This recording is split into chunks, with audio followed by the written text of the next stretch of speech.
Paul, McGuire, Grimes, KSTP, Minneapolis, St. Paul, Rachel, Marsha, Stephanie. I'm really excited to talk to both of you today. I really enjoyed the movie. It's such a fun, thrill ride to go on with both of these characters. So kudos to both of you on that. There were so many revelations that I did not see coming that really took me by surprise. Marsha, Stephanie, do you have that same reaction when you read the script? It's hard to find that in the reading of something.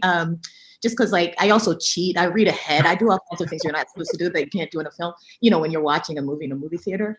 But I remember watching it with my family and I'd forgotten how mysterious it actually is until I'm watching it with them and I know what's going to happen, but they don't. And I got to live that through them. And it was so incredibly exciting, thrilling for me to realize, oh, right, this is all the stuff I stupidly kept from myself because I read ahead. I skipped ahead and jumped around. You're the actor who only reads your lines. Yeah, I was just like, wait, I need to track that scene and what happens next. So I was jumping all over the place, but to watch them live it in moment by moment was so thrilling because it's a thriller, actually, I love hearing that. Rachel, you've spent the last few years playing Midge Maisel, which I love so much. But how hard was it to leave her behind? Because I really never saw her come through as Jean. There's no similarities between these two characters. Yeah, I mean, to be honest, reaching for Midge was one of the greatest challenges of my life because it felt so far out of my wheelhouse. Mm-hmm. So in some ways, this was a breath of relief to be returning to a slightly more familiar space, although Jean is very, very different from any role I've played before. And that was one of the biggest appeals. But certainly coming straight out of, we finished shooting the 3rd season of Marvelous Mrs. Maisel. We were already in pre-production, so I was kind of acting by day and producing I'm Your Woman by night. Then we went out to Pittsburgh, and I was a little bit concerned about finding the time and the space to fall into Jean's internal rhythm, which is very different and much slower and quieter and still. But it was a really welcome challenge and a really fun experience. Oh, I love that. Now, the title, I'm Your Woman, has such an empowering vibe to it. What does that phrase mean to you, and how often do you use that in auditions for roles that you want? How often do we use that phrase? Or just that idea of I'm your actress. Yeah, I'm the one to get this I'm role. the one. Yeah, I mean, I love the title of the film. It's a line that Tuesday Weld says in the movie Thief. Mm-hmm. And part of what this film is it's a look at a character like Tuesday Weld who disappears within the first 20 minutes of a traditional 1970s crime thriller. And so I'd like to think that it's a reclaiming of that phrase. I'm your woman typically means you belong to someone else, but this is a journey about women between Jean and Terry realizing that they belong to themselves and that they have this power inside of them that has always been there. And now they're able to access it and bring it out. Oh, I love that. I wish I could talk to both of you so much longer because this is a great movie. Congrats on both of you. I'm excited for people to really see it and love it. Thank you very much. Thank you, Paul. Irinze, it's really great talking today. I really enjoyed this movie. It's such a fun ride to go on. I really had no idea where this was going half the time. There's so many revelations that took me by surprise. Did you have that same reaction when you read the script? I did. I think it's full of secrets for half of the script. In fact, that was my first thing. I had a bunch of questions, and it's and I feel like the character of Jean is sort of I guess she asks all these questions that we have, But yeah, I found it that it made me really curious. It made me intrigued. It kind of, and it also released information at quite key moments, So yeah, I thought it was really well written in that way. Yeah, I think, Julia did a great job with that. I love the costume and the production design just totally fit that period. How important was that and that outfit to bring Cal to life?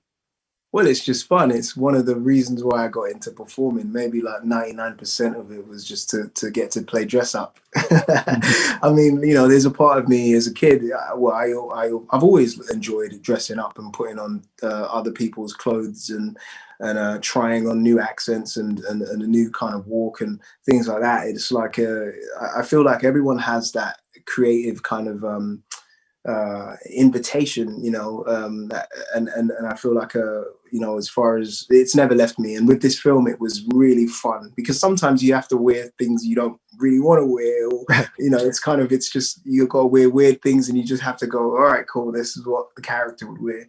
But actually, Cal, I thought he looked awesome, like throughout the film. Everyone really did. Did you steal any pieces? Somehow they didn't make it back to the costume designer at all?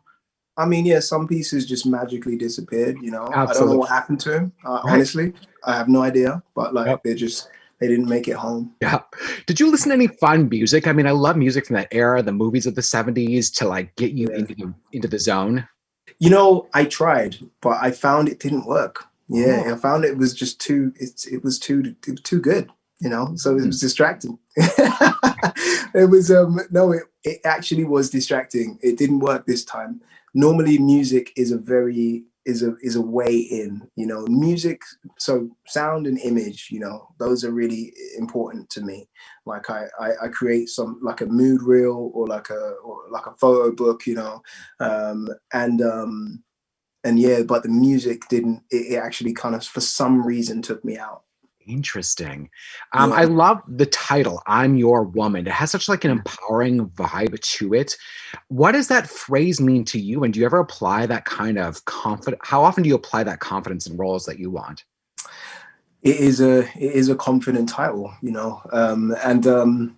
I think what it means to me, it's everything from getting the script, seeing that it was written from this angle, you know, seeing such brilliant roles written for women, being directed by a woman, coming to set, you know, the set being unusual because of that, you know, and by unusual, I mean uncommon, you know, in that way, and actually really kind of wondering why it is, you know, actually it should be something that is common, you know, but yeah, I think it was it was a great job because of that, because of that energy that we were allowed to have, and I think, you know, we need to really encourage the industry to really usher in more female filmmakers and more stories that are written like this, you know.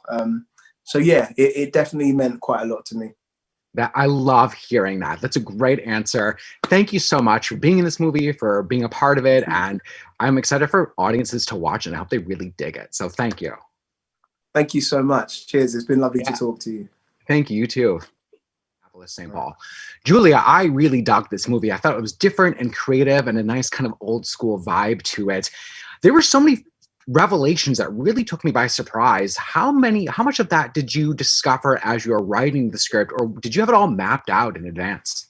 Well, thank you so much, Paul. I really appreciate that. We actually, on this film, because we knew that we wanted to be in the perspective of the main character who was in the dark about so many things, and figuring things out throughout the story in like little bits and pieces, we knew that that's what we wanted to do. So we actually did something different this time around. My husband, Jordan Horowitz, is my writing partner. We wrote the whole history of all of the characters and had this like Bible alongside us as we were writing out Jean's story. That's great. I love the title, I'm Your Woman. It has such an empowering vibe to it. What does that mean to you, and how often do you use it in your everyday life? It's actually one of the films that was the biggest inspiration for this is Michael Mann's Thief. And it's one of my favorite movies. It's his first movie. It's so incredible. And Tuesday Weld actually says that to James Caan at one point in the film. She says, I'm your woman and you're my man. And I love the idea of having a woman say that. And at the beginning of the film, she is a possession. She is an object. She belongs to someone. And by the end of the film, she belongs to herself. So as you said, it's funny because it is also possessive, but it is also empowering. And that's really Jean's journey throughout. That's great. I need to see Thief again. It's been a while. Good. It's so good. When did Amazon come into play, and does having a project on a streaming service offer any sort of different creative elements along the way? Definitely does, because the studios aren't beholden to certain expectations in terms of box office and precedents, and they can take risks on leads. They can take risks on female filmmakers. They can take risks on the type of stories that are being told. So it's a very exciting place to get to work because you do have a lot of creative freedom. And they first came in, they saw my previous film, Fast Color, and liked it enough that they wanted to know what movie I wanted to make next. And we didn't even show any other studios the script. They bought it and we were off to make it. It's incredible. It's always interesting when streaming services offer a different perspective than studios and how that all works together. Rachel Brosnahan, your lead actor and one of the film's producers, what does that relationship change when your lead actor is involved creatively? It was my first time doing it, and now I don't want to do it any other way. I mean, maybe that's just Rachel, but she really took the role of producer as seriously as she took the part of Jean. And she and Jordan, again, my husband and writing partner who also produced the film with her, were just such a dream team. And, you know, because Jean is in every frame of the film and the whole movie is from her perspective, having Rachel's perspective as a producer, but also as the person playing Jean in the preparation process in post-production was just invaluable and made such a difference to the film. With it being streaming, Amazon, what are you streaming right now to kind of get you through the times? Oh my gosh, why is that always such a hard question? We just watched the whole Criterion Collection streaming did this awesome collection of 70s horror films that we spent all of October watching. It's amazing. They're all amazing. Like, we kept thinking we would watch a bad one. We didn't. They were all excellent. I hadn't seen any of them before. I highly recommend. All of their little capsule collections on there are always awesome. The 70s offered the best horror of any genre. Yeah, the best.